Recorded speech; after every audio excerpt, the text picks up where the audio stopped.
Well, hello there, and welcome to another edition of Digital Diary. And this time, the computerized quilters are going to take a look at an old favorite, double wedding rings. Now, a lot of them that I see are vintage, but there's a lot of modern double wedding rings as well.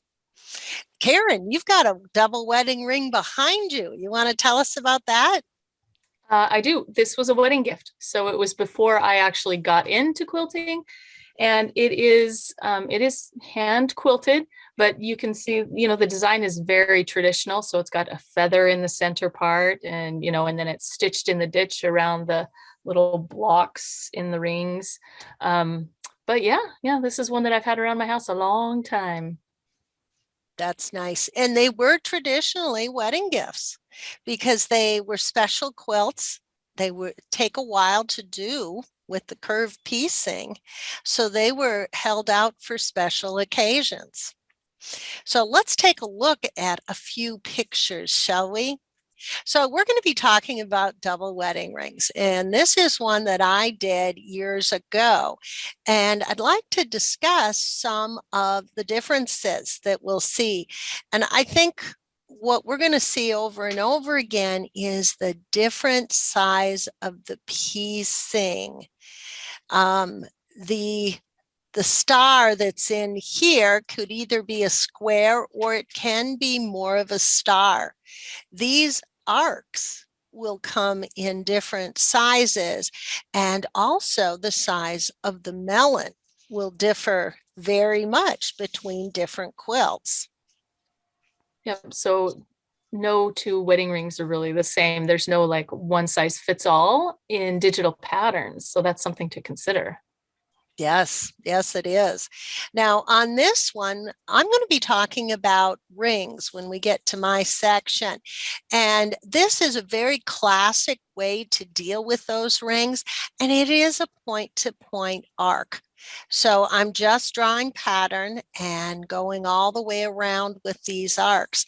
And that does nail down the intersections. So on this particular quilt, I did not stitch in the ditch. What about But you guys? you did choose a pattern that goes all the way out to the little tips on that. That was kind of, I was challenging myself to make it fit all the way out. Because a lot of times you will have a margin here in your piecing. So I typically try to avoid the stitch in the ditch. So I usually do a technique like you did. The arcs, I call that stitch near the ditch. It's close enough that I don't have to ditch work. Yep. I also do the same thing, but a lot of times with the hand pieced older quilts, that there's a lot of fullness that we need to find a place for it to go, and that technique works wonderful for it. Yes. Yeah, find a place for it. I think that's a good way to put it. Okay, here's another one, and this one was vintage as well. And many of these fabrics were starting to dissolve. In fact, a couple of them I had to do a patch over. And so I felt that it was better to place a pattern to hold those in place. I did not ditch, but I did do a near the ditch stitching that was with the pattern. And each one of these patterns had to be put in and manipulated to fit the space. This is a modern quilt, and here the rings are not very large at all. So the most of the definition of the quilting is within the quilt. And when I looked at this later, I was thinking that my scale was off, that this was too dense compared to what the other area was. What are your thoughts on that, guys? I like it. I think that it causes those melons to just kind of sit back and let you see the fabulous quilting you did in the center of those rings. And so, especially when the way you brought in that tightness in the very center, I thought, I love it. You're right. I It like it does. too. It does make the center stand up more. But it does definitely speak to making sure the patterns actually fit the piecing. And, you know, the scale is a big part of making sure patterns play well together. Yes. Okay, so let's go to our next one. Okay, so this is more modern. And again, I did ditch this because these areas were more open. And I have now got a thing that I do over and over again, and that is these arcs that go through here that really bring your eye around. And when that arc has a space that's big enough, you need something in there. But I didn't want to overpower what was in the center.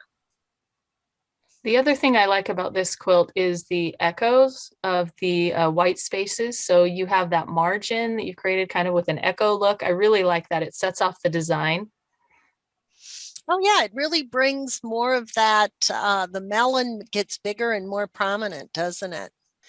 And here is another vintage quilt where I have used the lines again. And I found that they not only cement down that area, but it's in an area where the pattern itself is not going to show.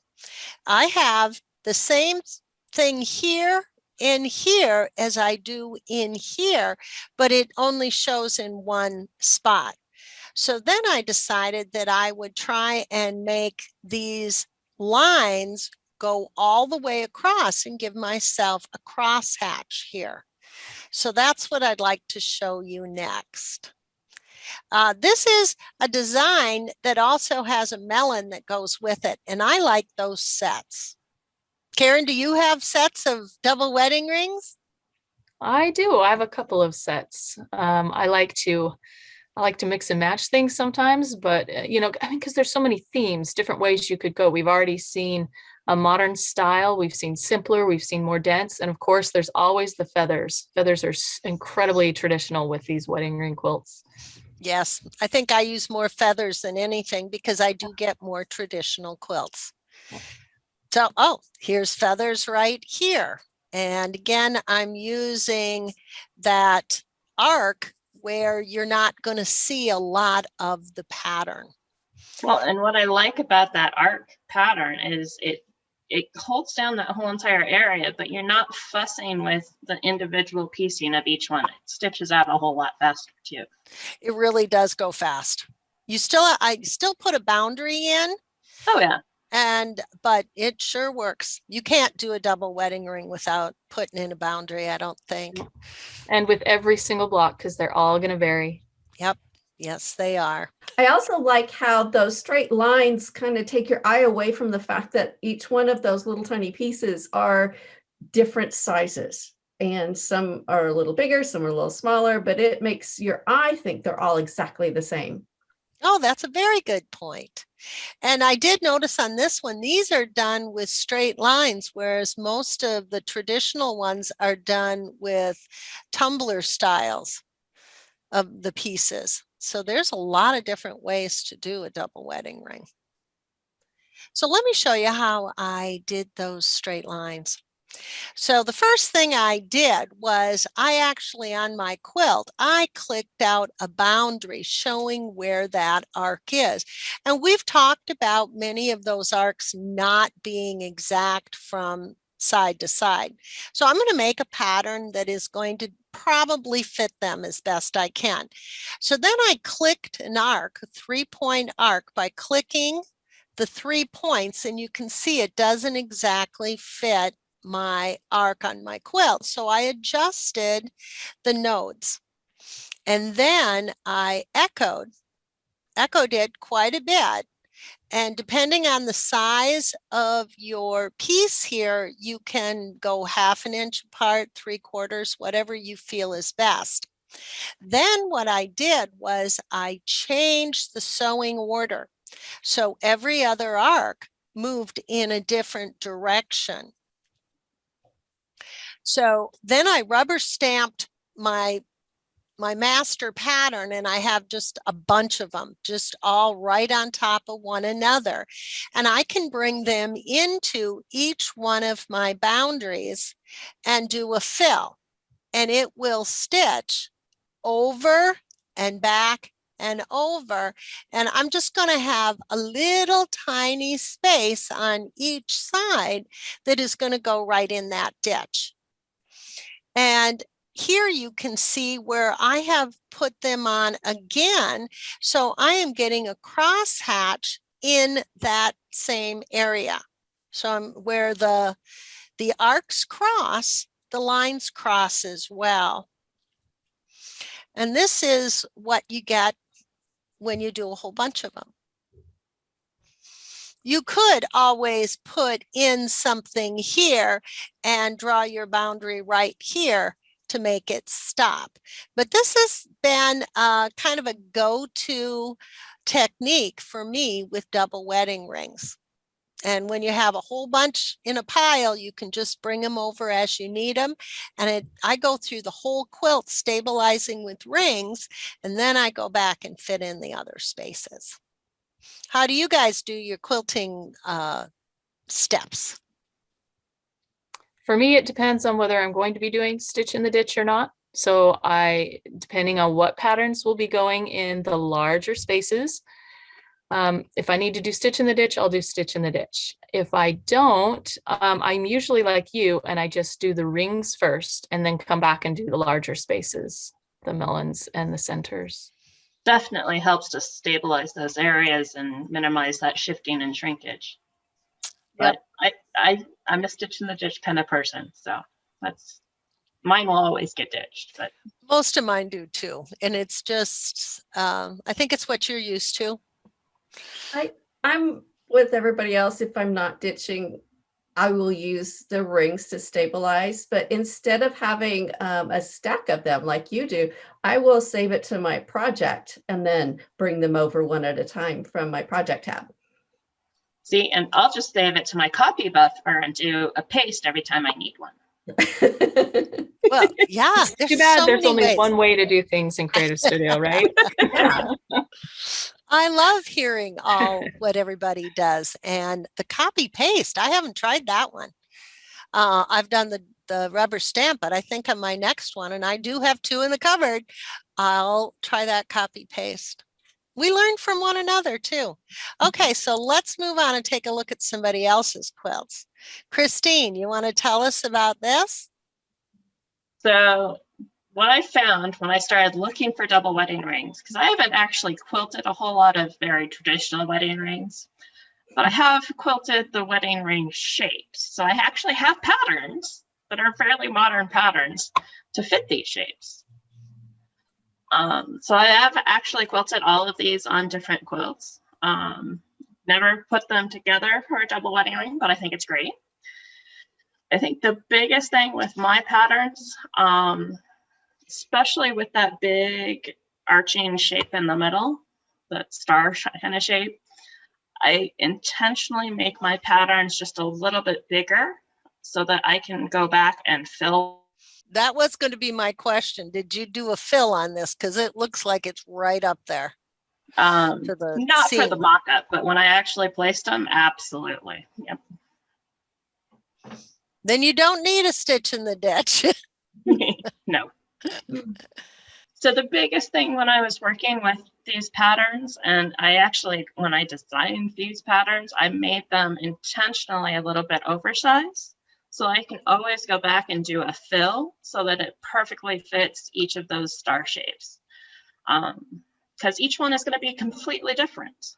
And so I want that fill to actually hit all the way up to all the edges.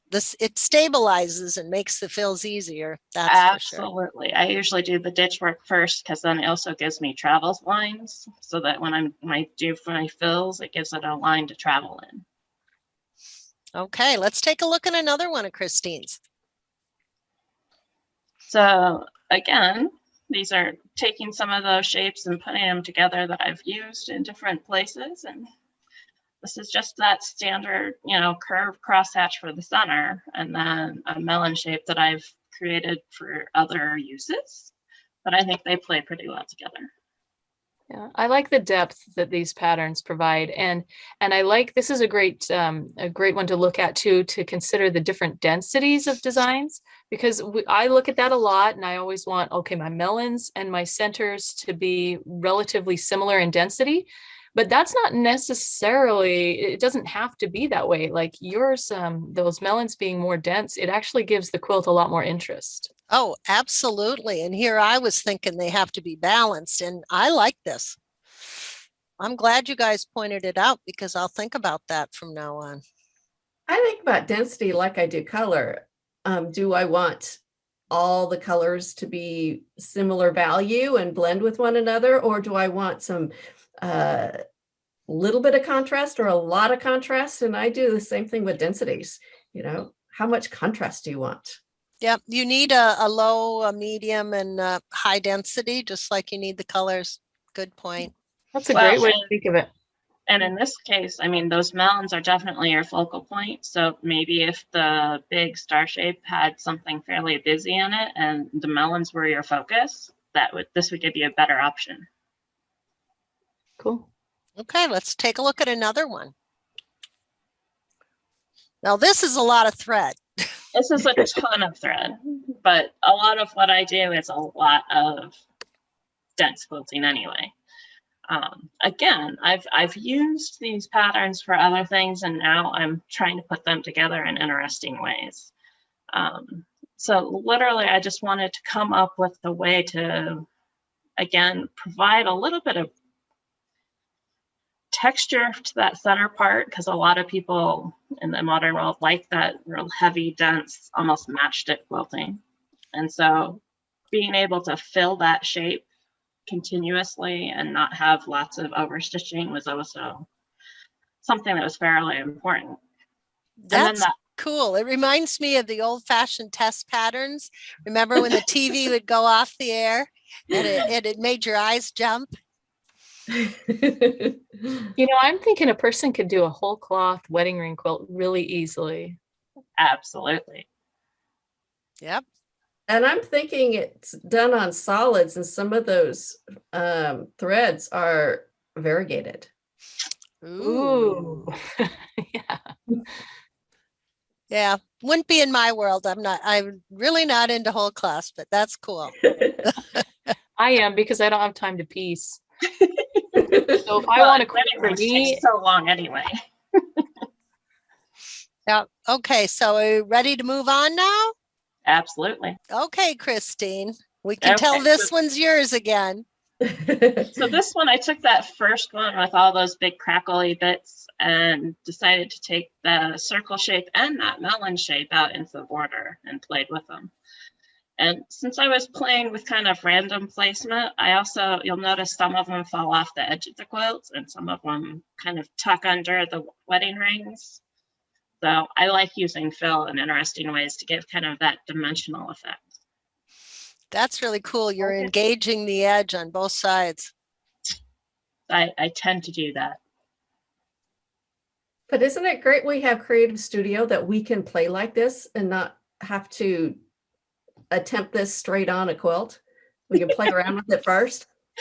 Absolutely. I definitely know that my brain thinks different because I can mock things up and see the whole quilt ahead of time. Yeah, I really like being able to do mock-ups ahead of time. It makes your life a lot easier in the long run. Okay, Deanne, tell us about this.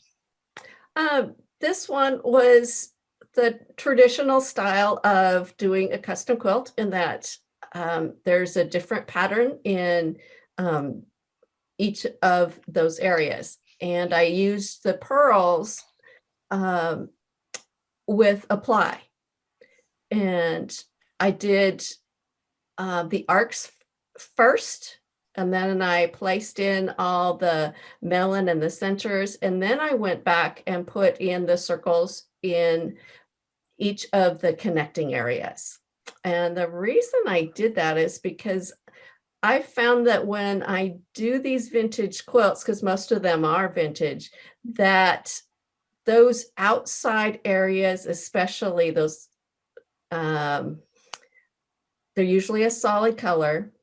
And where they connect in those outside areas are all different shapes and sizes. And so they have to be, I do them last. Yep. Because they I like just the idea of with it. apply. I think that's pretty cool because that arc is different. Yep. On my arcs, I was always taking the gray handles and adjusting it. But Well, here, you can't do that with circles, so no, you in order can't. to keep them circles, apply works beautifully. And then you just have to place that center little quartet of circles separate. A quartet, that's kind of cool. I never thought about using pearls or circles in a wedding ring in the rings like that. And I really like this look. It's cool. Oh, I do too. It really moves your eye and you can see the different sections. Okay. Now, this is cool. This one is actually individual blocks, and it gives the appearance of custom quilting when in fact it's just a block that I placed with repeat patterns. So what kind of thread would you pick for this? Since it stitches out as an entire block. Well, I probably would not place it over a pieced double wedding ring because it's not going to match anywhere. So I would do it as a whole cloth or even maybe with a 9 patch. And so it would be a background thing.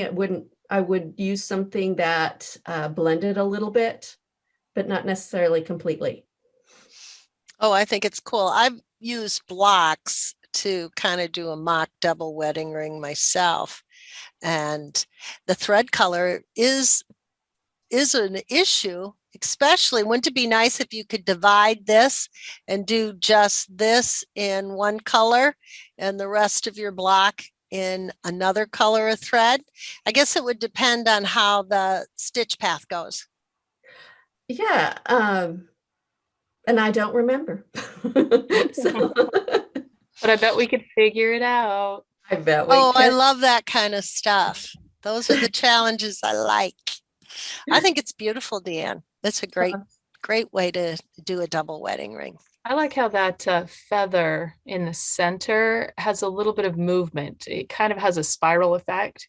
So it's a traditional type feather, but I just like how it's not too static. Yeah.